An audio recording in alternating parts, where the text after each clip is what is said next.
दोस्तों नमस्कार। हम लोग अपनी पिछली सीरीज में बात कर रहे थे कि धर्म क्या है, रिलीजन, धर्म। तो उस वीडियो को बहुत सारे लोगों ने लाइक किया, देखा, और कुछ दर्शकों ने पूछा कि क्या आप वेदांत के ऊपर वीडियो बना सकते हैं। ये मुझे बहुत रिलेवेंट सवाल लगा, क्योंकि बिना वेदांत को जाने हम सनातन धर्म को ठीक ढंग से नहीं समझ सकते हैं। तो जैसे कि हम सभी जानते हैं कि सनातन धर्म का जो उद्भव है वो 4 वेदों से हुआ है: ऋग्वेद, सामवेद, यजुर्वेद और अथर्ववेद। वेद मानवता के लिखित सबसे पुराने ग्रंथ हैं और 5000 से 8000 साल पुराना इनको माना जाता है।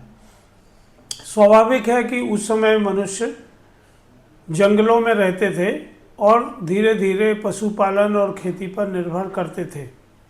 तो प्रकृति की जो शक्तियां हैं वो मनुष्य को बहुत प्रभावित करती थी। कभी पानी बरसता, कभी सूखा पड़ जाता, कभी बिजली चमकती, कभी आंधी चलती, कभी आग से कोई चीज़ नष्ट हो जाती। तो इसीलिए वेदों के जो शुरुआती अंग हैं उनमें प्रकृति के देवताओं की पूजा और उनके मंत्र सबसे पहले दिए गए। अगर हम मोटी बात करें तो वेदों के 4 अंग हैं। सबसे पहले भाग को कहते हैं अरण्यक, जिसमें प्रकृति के मंत्र हैं। दूसरा है ब्राह्मण, जिसमें जो कर्मकांड है उसका विवरण है। तीसरा है संहिता, जिसमें ज्ञान की बात है।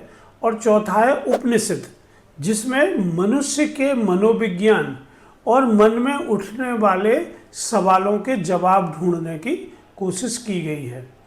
तो ऋग्वेद, यजुर्वेद, सामवेद और अथर्ववेद में ये 4 विभाजन हैं।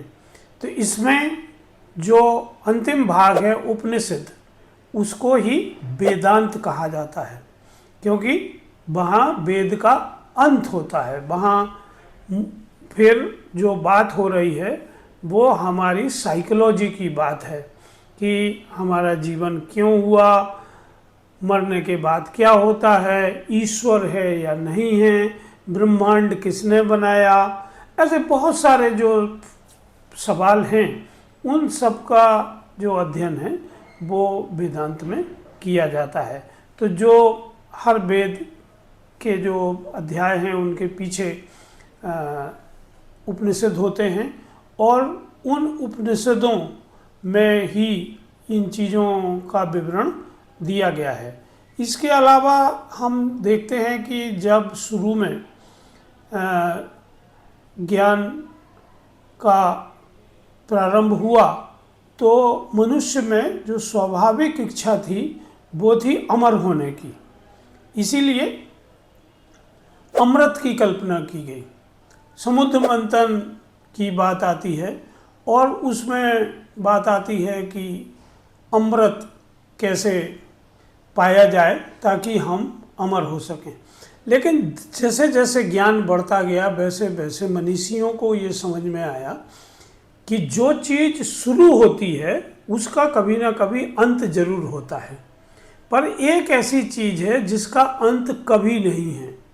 ना उसका शुरुआत है ना उसका अंत है। तो उसी को हमने परमात्मा कहा है और उसी का जो छोटा अंश है उसको हमने आत्मा कहा है, जो सभी चराचर जीवों में मिलती है। इसका ना जन्म होता है और ना अंत होता है।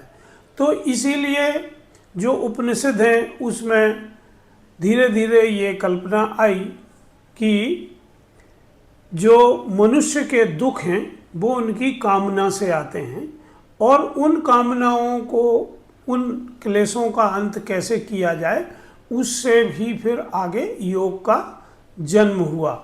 और उपनिषद में जो महावाक्य कहे गए हैं कि जैसे ऐत्रेय ब्राह्मण का महावाक्य है या छंदोग्य उपनिषद का महावाक्य है, ये सब महावाक्य तत्त्वमसि या जो पिंड में है वही ब्रह्मांड में है, इस तरह की जो बातें हैं, और यहीं से सनातन का जन्म हुआ।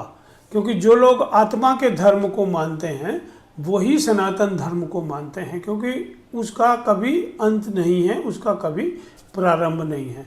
तो मुझे उम्मीद है कि आप ये समझे होंगे कि वेदांत क्या है और उपनिषदों को वेदांत क्यों कहा जाता है। तो चलिए मिलते हैं एक और अगले वीडियो में, तब तक के लिए नमस्कार, धन्यवाद। Don't forget to like and subscribe.